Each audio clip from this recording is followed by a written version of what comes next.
Ils sont nombreux, ces messieurs qui parcourent les hôpitaux à la recherche de la forme, que dis-je, à la recherche du mieux-être, pour être de manière triviale, c'est comme ça qu'on le dit, c'est-à-dire avoir la possibilité d'aller avec une femme sans difficulté. Les médecins appellent ça la dysfonction érectile. Et aujourd'hui, c'est le sujet qui nous préoccupe et qui préoccupe également tous les Camerounais qui nous regardent à travers le monde.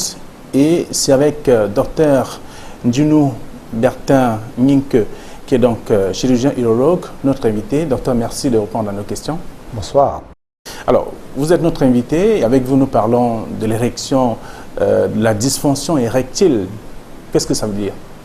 Alors, en réalité, beaucoup de personnes connaissent l'expression comme étant l'impuissance, la difficulté d'avoir des rapports sexuels. En fait, pour un homme, il s'agit d'une difficulté d'avoir une érection pour pouvoir avoir un rapport sexuel qui soit satisfaisant.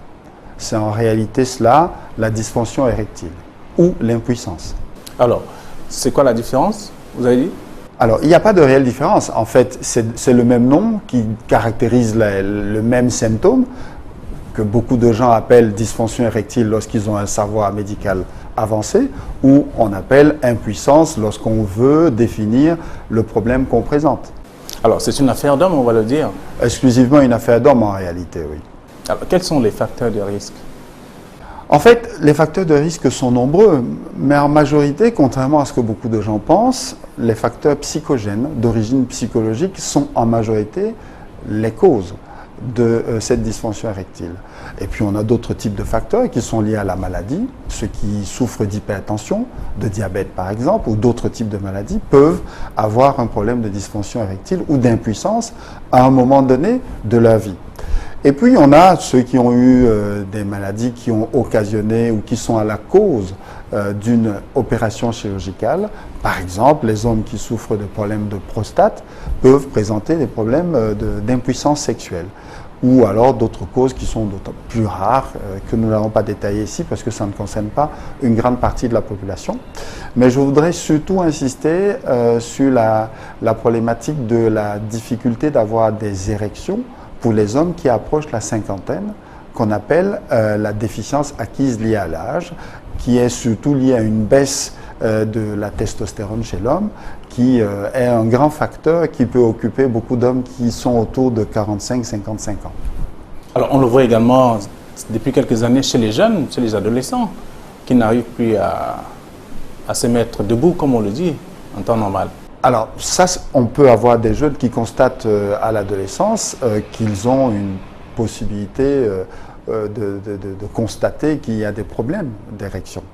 En fait, c'est beaucoup plus lié au contexte d'éducation de l'enfant, dans un premier temps. Et puis, lorsqu'on constate effectivement, mais plus à l'adolescence, plutôt vers l'âge de 17-18 ans, lorsqu'on doit éventuellement commencer à avoir les premiers contacts avec une partenaire, se rendre compte qu'il y a une problématique. Mais en général, à cet âge-là, il ne s'agit pas d'impuissance sexuelle. Souvent, on confond à ces jeunes âges de 17-18 ans, le problème de l'éjaculation prématurée ou précoce au problème de la dysfonction érectile ou de l'impuissance sexuelle. Souvent, c'est des jeunes qui ont effectivement des bonnes érections, mais qui constatent que très rapidement, il y a une éjaculation qui arrive trop vite. Alors, ils confondent la problématique de l'impuissance sexuelle à la problématique de l'éjaculation prématurée, qu'il faut bien distinguer et qu'on retrouve trop souvent dans ces âges-là. Et puis, il faut dire que c'est les âges où on commence à avoir des activités avec des amis, on va aux manifestations dansantes, et ainsi de suite, où on commence à consommer aussi des boissons alcoolisées et qui rendent dans un état parfois particulier les jeunes qui font que lorsqu'ils ont envie d'avoir un premier rapport sexuel, ça ne se passe pas très bien. À ce moment-là, ils ont l'impression qu'ils ont un problème d'impuissance sexuelle, mais très souvent, lorsqu'ils consultent auprès d'un médecin, on peut les rassurer et les accompagner dans cette démarche. Mais comme je l'ai dit, souvent, il s'agit de l'éducation familiale. Donc, souvent, c'est aux hommes, aux pères, de pouvoir discuter avec leur fils ou leur adolescent à la maison pour qu'ils puissent comprendre ce problème qui leur arrive. Alors, docteur, est-ce que ça n'a pas un lien avec le stress, par exemple? Alors ça fait partie justement de tout le grand groupe des troubles dits psychologiques. Vous savez, ce n'est pas que le stress, ça peut être l'anxiété, ça peut être un problème professionnel avec son collègue de travail, ça peut être un problème avec son voisin, ça peut être une dispute même avec son épouse qui font qu'on a un certain nombre de réactions ou de non-réactions liées au fait qu'on n'a plus envie. On n'a pas envie. Ça peut être aussi lié au contexte de maladie, hein, parce qu'on a un stress, parce qu'on vous annonce éventuellement un cancer, parce que vous avez une fille qui doit passer un examen difficile que vous accompagnez et qui vous met dans un état tel que vous n'avez pas envie et que vous soyez focalisé vers des problèmes autres qui sont des problèmes de la vie quotidienne qui vous occupent par rapport à la problématique sexuelle. Il faut dire qu'en général, pour penser à avoir une vie sexuelle saine, il faut avoir un contexte environnemental qui soit aussi sain. Et lorsque vous avez à un moment donné un de ces facteurs qui est perturbant, automatiquement, soit vous extériorisez votre colère d'une autre manière, soit vous l'intériorisez, et parfois, souvent chez les hommes, c'est ce problème sexuel qui est mis en valeur. Et beaucoup plus à la maison, c'est la femme qui fait le constat. Souvent, c'est la femme qui fait le constat. Malheureusement, d'ailleurs, lorsque nous consultons en tant qu'urologue et andrologue ces patients qui viennent nous voir, on aimerait bien souvent qu'ils viennent accompagnés de leur compagnon ou de leur compagne parce que très souvent, ils ont besoin on a besoin d'avoir un interrogatoire croisé pour comprendre ce qui se passe. Parce qu'en fait, parfois, il y a des difficultés de dire à quel moment ça a commencé. Il y a des difficultés de dire comment ça se passe, parce que vous avez des types d'impuissance qui sont plutôt liés à une diminution de la qualité de la rigidité de l'érection. C'est-à-dire qu'ils ont une érection, mais ils ne peuvent pas conduire un rapport sexuel parce qu'au bout de quelques minutes, il y a une baisse de la force de l'érection. Et souvent, la partenaire qui accompagne notre patient peut nous expliquer comment ça se passe.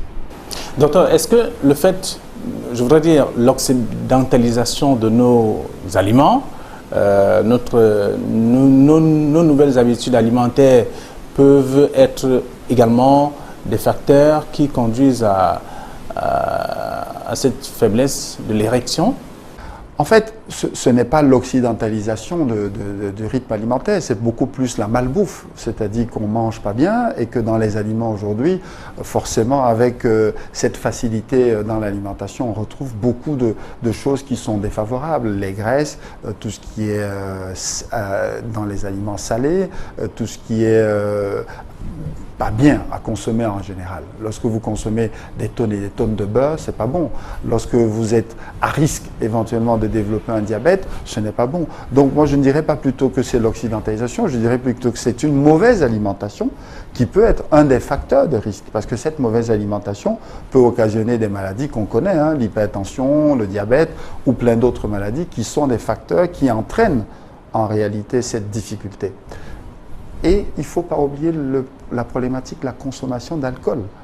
Or, ça, on n'a pas besoin d'être en Occident pour consommer de l'alcool. On consomme beaucoup de bière, beaucoup de whisky ou beaucoup d'autres types de vins ou de spiritueux qui font que, forcément, les personnes sont dans un rythme alimentaire qui n'est pas très approprié et développent des maladies qui vont avoir une conséquence directe sur leur capacité d'avoir une bonne érection.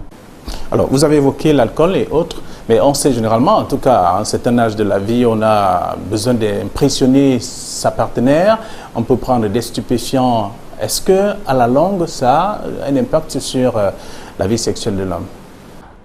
En fait, cela n'aura pas de l'impact sur la qualité érectile de l'homme, cela aura un impact sur la libido. Lorsque vous êtes stimulé par des stimulants exogènes comme cela, consommation d'alcool ou consommation d'autres substances qui sont prohibées ou illicites, automatiquement vous avez une force qui est décuplée, mais qui est une force psychologique décuplée. Si vous aviez déjà des difficultés d'avoir une érection, il ne faut pas penser que la consommation de l'alcool va vous aider, au contraire, elle va vous handicaper, puisque vous serez stimulé pendant un certain temps, mais l'effet de l'alcool aidant, vous n'aurez plus de capacité. Par contre, vous aurez une envie qui sera forte. Donc la consommation d'alcool ou d'autres types de stupéfiants n'est pas très conseillée pour encourager une bonne capacité érectile. C'est plutôt à déconseiller. Docteur, est-ce que quelqu'un qui a besoin d'aller avec sa partenaire, mais n'a pas la possibilité d'être en érection, ça arrive? Oui, bien sûr. C'est ce qu'on appelle une difficulté de tumescence. C'est-à-dire qu'en fait, vous n'arrivez pas à avoir un gonflement de la verge. Et ce gonflement de la verge, qui est l'étape préliminaire avant que vous obteniez une rigidité de la verge, pour pouvoir enfin avoir un rapport sexuel, ça compte, bien évidemment. Mais ça arrive. Ça arrive, c'est ce qu'on appelle la panne sexuelle. Et cette panne sexuelle, elle existe au quotidien. Beaucoup d'hommes qui nous écoutent ce soir se rendent bien compte que ça leur est arrivé à un moment donné. Mais cette panne sexuelle, comme je l'ai expliqué tout à l'heure, peut arriver au moment de la post-adolescence, parce qu'on commence à découvrir un certain nombre de choses et que le stress du premier rapport, le stress des rapports qui sont tout nouveaux, parce qu'on ne sait pas comment faire, parce qu'on ne vous a pas expliqué, peut créer une panne. Et puis je vous ai évoqué tout à l'heure le problème des hommes qui sont entre 45 et 55 ans, dans un contexte de baisse de la qualité de la testostérone, qui fait que cette baisse de la qualité de la testostérone fait diminuer la libido, et du coup, comme une partie de cette testostérone aide à assurer une bonne rigidité de la verge, va favoriser la diminution de la qualité de l'érection. Et donc, du coup, ils ne vont pas pouvoir avoir un rapport sexuel désiré. En fait, pour que, effectivement, le rapport sexuel soit définitivement acquis comme étant bien conduit, il faudrait non seulement qu'il y ait cette érection, une bonne qualité d'érection, mais que le rapport ait occasionné un certain plaisir. Parce que vous avez, dans le rapport, vous avez l'éjaculation. Or, la possibilité d'avoir un rapport bien conduit, ça peut être une érection correcte, une éjaculation dans les temps corrects, dont ceux qui ont des éjaculations prématurées ou ceux qui ont des éjaculations retardées vous décriront des rapports sexuels qui ne sont pas satisfaisants. Il suffit d'interroger leur partenaire, leur conjointe, leurs épouses, pour se rendre compte qu'effectivement, ce n'est pas seulement d'avoir une érection qui fait qu'un rapport sexuel soit complet. Il faut en plus que ce soit partagé, que ce soit dans un cadre particulier pour que, effectivement, ce cadre soit érogène. En fait, si vous faites un rapport sexuel de manière très quelconque, ben, il n'y aura pas de stimulation de la qualité de votre érection, il n'y aura pas de satisfaction de la partenaire. Donc, une bonne érection doit aussi s'accompagner d'une satisfaction dans la qualité du rapport sexuel. Alors, que pensez-vous de ceux qui estiment que l'intense activité sexuelle peut, au bout de quelques temps, provoquer une dysfonction érectile? Non, je ne pense pas que, jusqu'à preuve du contraire, l'intense activité sexuelle est correcte. D'autant plus qu'on sait aujourd'hui, pour les hommes, dans le cadre de la prévention du cancer de la prostate, on leur conseille, c'est paradoxal, mais on leur conseille d'avoir un minimum de 21 à 24 rapports sexuels par mois. Rapports sexuels qui doivent exclure la masturbation, puisque ça fait aussi partie d'un plaisir sexuel de se masturber pour l'homme. Donc, c'est assez paradoxal de dire aux hommes qu'avoir des rapports sexuels nombreux peut être handicapant à l'avenir. En réalité, si à un moment donné, ils ont un handicap sur le plan de la qualité de leur érection, c'est parce que c'est introduite dans leur vie une problématique qui n'a rien à voir avec la fréquence des rapports sexuels. Ça peut être une maladie. Lorsque vous atteignez la soixantaine et qu'on vous diagnostique un cancer de la prostate, ça peut être déstabilisant. Lorsque vous avez un diagnostic de diabète, lorsque vous avez un diagnostic d'hypertension artérielle, lorsque vous avez un fait professionnel qui vous perturbe, ça peut occasionner une difficulté érectile. Donc, ce n'est pas la fréquence qui aura été la cause, mais ce sera plutôt à un moment donné un événement dans votre vie qui favorise cette baisse brutale ou cette baisse progressive de votre capacité à avoir des érections correctes.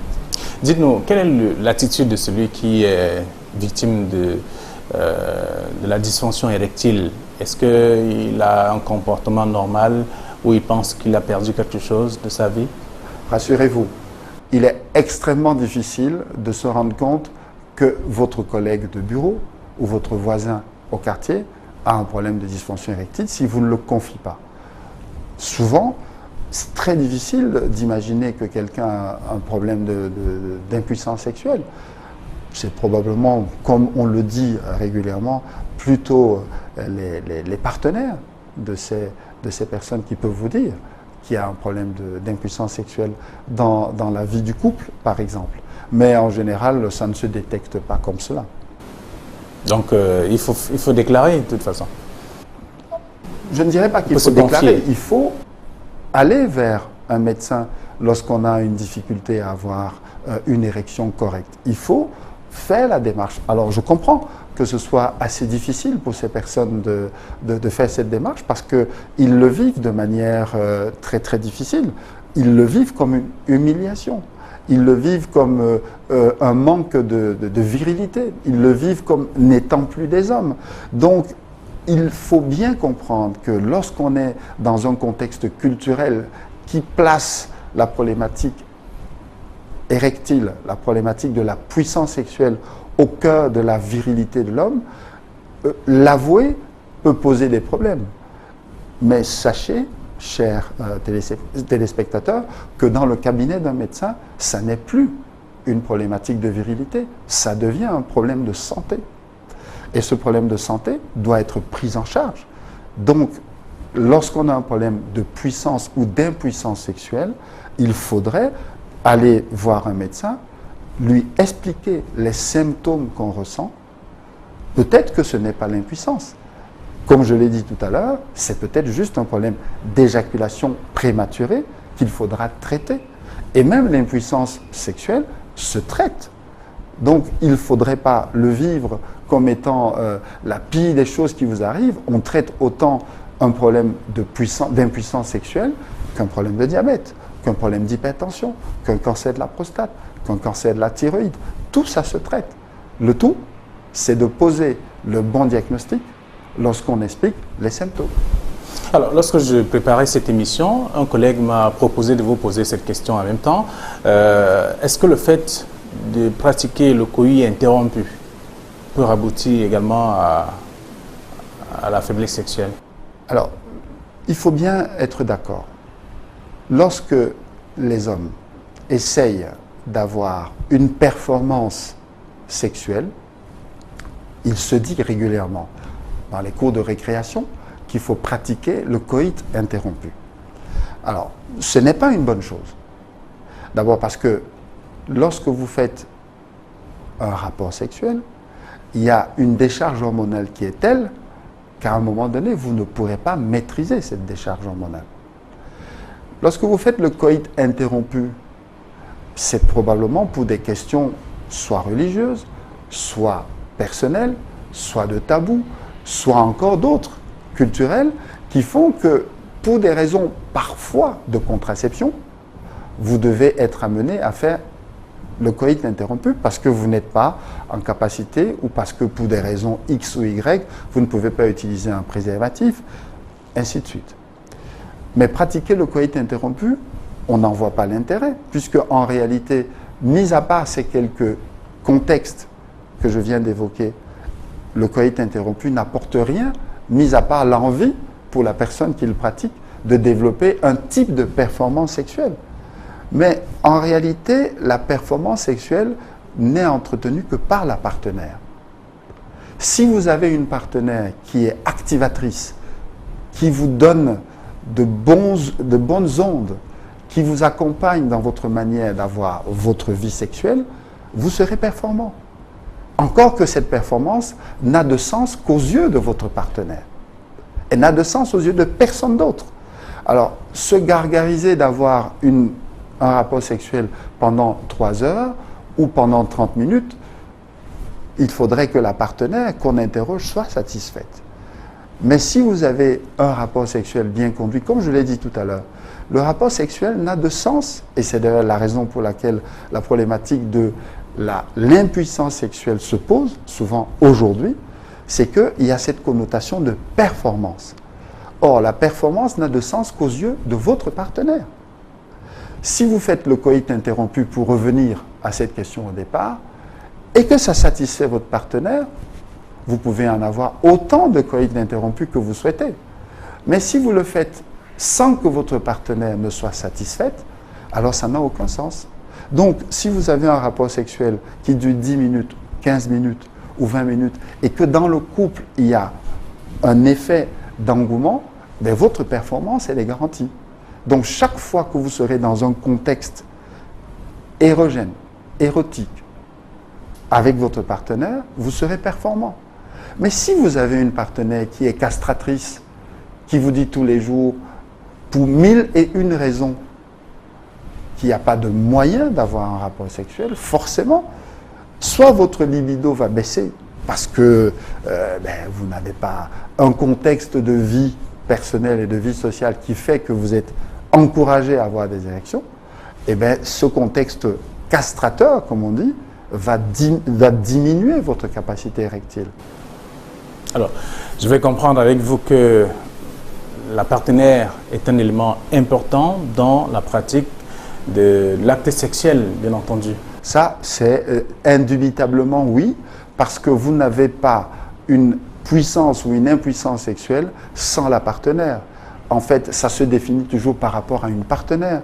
Lorsque vous avez des hommes qui viennent vous voir en consultation et qui vous disent « cette nuit, je n'ai pas pu avoir mes 5 rapports et donc j'ai un problème », il faut relativiser, bien évidemment.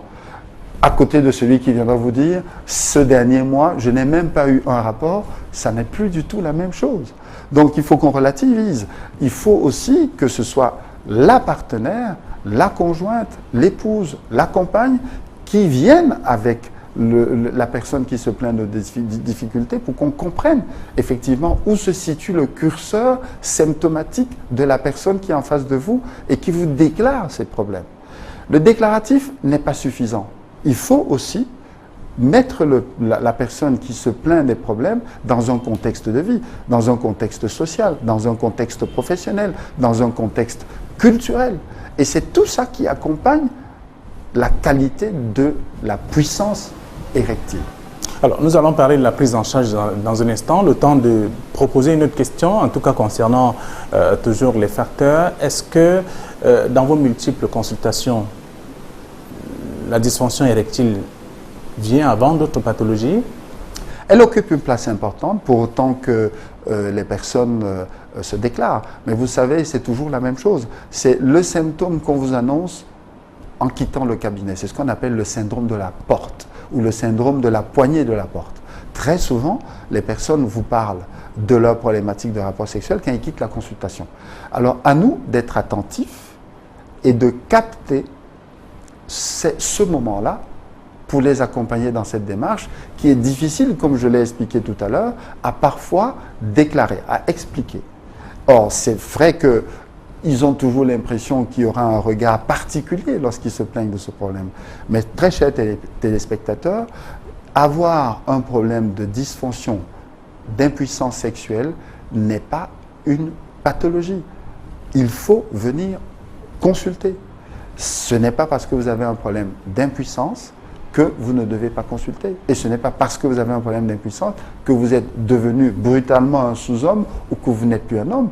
D'autant plus qu'aujourd'hui, nous avons les moyens d'accompagner, de soigner, de traiter très efficacement. Alors, on va parler de la prise en charge en quelques secondes. Le temps nous presse à la gorge. Comment se fait la prise en charge? Alors, il y a bien évidemment, lorsque les patients viennent nous voir, il y a toute une démarche de prise en charge qui est complète. Il faut écouter d'abord, il faut interroger attentivement pour comprendre les problèmes.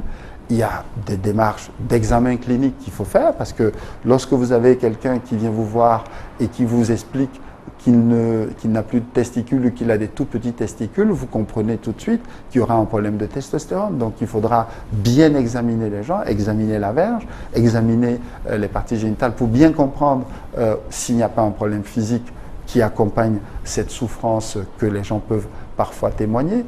Et puis après, on a toutes des méthodologies de prise de sang, d'examen d'urine, et puis parfois d'échographie qu'il faut faire pour pouvoir arriver à un diagnostic clinique. Après, il y a un diagnostic biologique, et puis il y a un diagnostic éventuellement d'examen complémentaire à demander, mais il y a surtout une démarche d'accompagnement qui est importante.